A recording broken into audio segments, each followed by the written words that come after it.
2019년 12월 중국 우한에서 처음 발생한 뒤 전 세계로 확산된 코로나19. 새로운 유형 코로나 바이러스 감염에 의한 호흡기 감염 질환입니다. 현재 알려진 바로 전파 경로는 기침이나 재채기를 할 때 생긴 비말과 코로나19 바이러스에 오염된 물건을 만진 뒤 눈, 코, 입을 만지는 등의 접촉을 통해 전파합니다.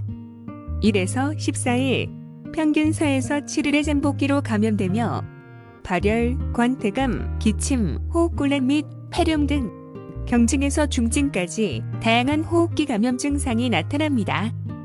전 세계를 공포에 휩싸이게 한 코로나19로 인해 우리의 생활 속에 많은 변화를 주면서 사람들에게 편의를 줄 수 있는 IT 관련 아이템들이 등장했습니다.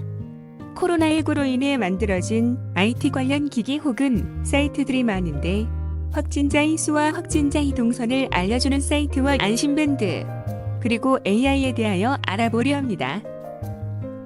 첫 번째는 사이트입니다.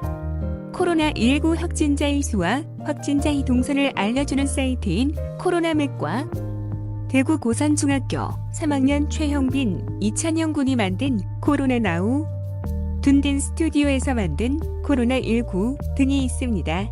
그중 코로나19 확산 초기의 확진자 관련 정보를 제공하는 사이트나 앱 중 가장 먼저 등장한 코로나맵을 알아보겠습니다. 경희대학교 산업공학과 학생이자 스타트업 모닥의 이동훈 대표가 만든 이 사이트는 질병관리본부에서 발표한 데이터를 바탕으로 확진자가 언제, 어디를 다녀갔는지 이동 경로가 지도상에 표시되고 확진자 수, 완치자 수 등이 매일 업데이트됩니다. 사이트를 개설한 이동훈 대표는 코로나19 사태 초기에 가짜뉴스가 SNS로 많이 퍼지면서 공포감이 커졌다며 거짓 정보를 바로잡아 사람들의 불안감을 없애고 공식 정보를 사용자가 편하게 볼 수 있는 사이트를 만들고 싶었다.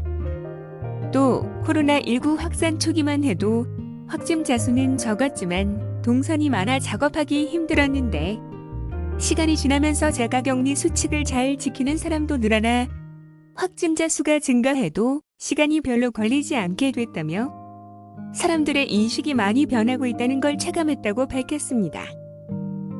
두 번째는 자가격리 대상자가 무단 이탈을 하였을 경우 실시하게 되는 안심밴드입니다.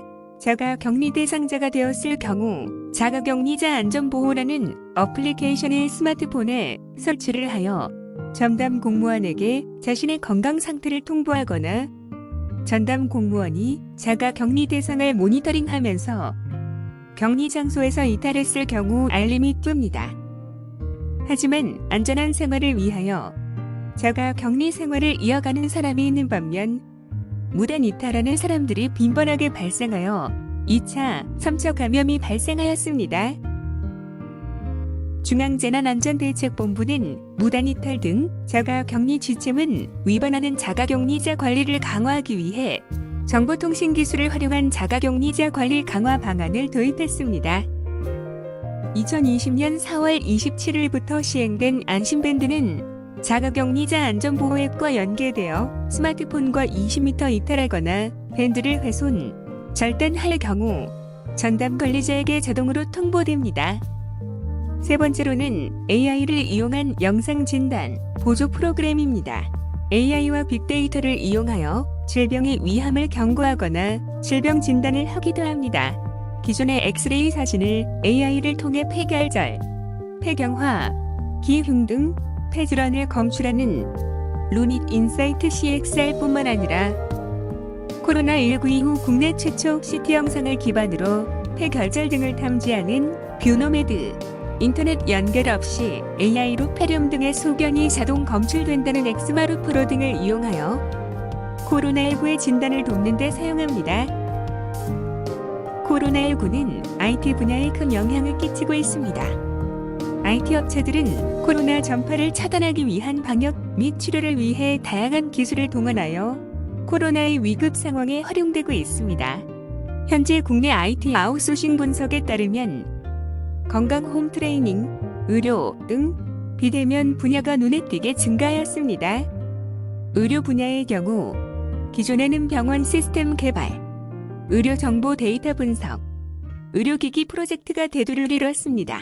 그러나 코로나 이후 의료 VR 교육, 의약품 배달, 응급 의료 체계 관리, 헬스케어 등 여러 기술이 융합된 형태의 프로젝트가 대폭 증가하였습니다. 실제로 해외에서 코로나19로 인한 사례는 다음과 같습니다. 자율로봇은 소독 및 격리 환자 관리에 동원되고 있습니다. 상하이 링지 테크놀로지는 3시간 이상 작동하는 클리닝 로봇을 병원 내 배치하여 스스로 움직이면서 소독제를 분사합니다. 드론은 감시 지역에 대한 순찰과 소독을 위해 동원되고 있습니다. DJI는 살포용 드론인 아구레스를 개조해 소독약을 분사하는 데 활용하고 있습니다. 또 다른 드론 회사 엔트워크는 중국 신창에서 드론으로 의심 환자로부터 채취한 검체와 검역 재료를 운송하고 있습니다. 의료진이 채취한 검체를 직접 운반하지 않고 드론을 이용함으로써 운송 시간을 단축할 뿐만 아니라 의료진 사이의 접촉을 줄이는 효과가 있습니다. 다음은 현재 국내 IT 기업 중 코로나19로 인해 성장력이 있는 기업입니다. 첫 번째는 더존 비즈온입니다.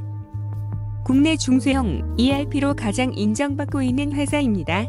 쉽게 말하면 전선 시스템을 주력 사업으로 하는 정보기술 업체입니다. 현재 비대면 경제 플랫폼 기업이 화두입니다. 더존 비즈온이 만든 위하고 서비스는 비대면 근무에 적합한 화상회의와 채팅, 전자결제 등 회사에서 쓰이는 모든 시스템을 외부에서 모바일과 웹으로 이용할 수 있습니다. 두 번째 기업은 비트컴퓨터입니다. 비트컴퓨터는 의료 정보 소프트웨어 개발과 헬스케어 서비스 업체입니다.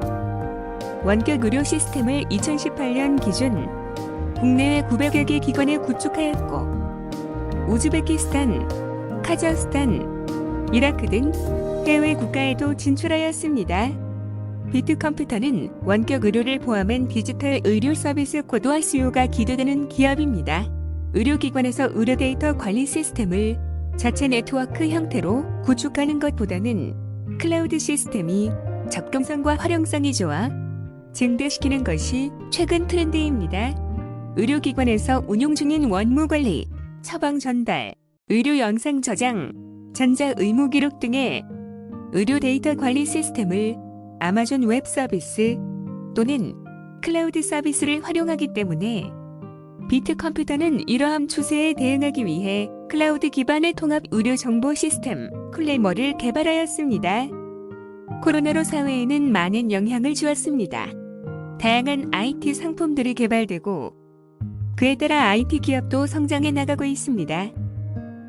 전 세계적으로 팬데믹 상태에서 코로나19 이후의 상황은 어떨까요? 전문가는 코로나19 이전의 생활로 돌아갈 수 없다는 것을 지적하였습니다. 그래서 우리는 애프터 코로나 생활의 변화, 즉 언택트를 받아들여야 합니다. 크게 두 가지 상황을 고려해 보았습니다. 첫 번째는 생활 속 거리두기입니다. 우리나라 정부가 5월 6일부로 생활 속 거리두기로 방역 방침을 전환했습니다. 다만 사람 간의 접촉이 있더라도 개인 위생을 철저히 지켜야 합니다. 30초 손 씻기, 기침은 오소매, 건물 출입 시 발열 체크 및 손소독 등의 방역 수칙을 지켜야 합니다. 두 번째는 언택트 서비스입니다. 바이러스 감염 위험을 줄이기 위해 세계 각국에서 재택근무와 원격 회의를 시도하고 있습니다. 여기서 활용하는 서비스는 줌입니다. 하루 이용자 3억 명이 넘을 정도로 많은 사람들이 사용하며 우리 대학에서도 줌을 이용해 비대면 강의를 실시하고 있습니다. 근무 형태는 면대면 서비스에도 영향을 미쳤습니다. 보험 가입 상담, 금융거래, 대출 상담 등 기존에는 면대면으로 진행되었던 서비스에도 비대면화가 진행되고 있습니다. 또한 기업 내 면접에도 영향을 주었습니다. 스웨덴의 지자체 중 AI를 이용하여 신입사원 면접을 진행하였습니다. 인공지능 로봇을 사용해 고용을 진행하는 것은 언택트를 실행하여 공평한 평가에도 도움을 주었다는 결과가 있습니다. 코로나19는 많은 변화를 주었지만 우리는 그에 적응하고 있으며 앞으로의 변화에 대비하며 살아가야 합니다. 경제적 어려움에 놓인 현재 상황에서 잊지 말아야 할 건 따뜻한 마음입니다. 모두가 코로나19를 함께 이겨내길 바랍니다.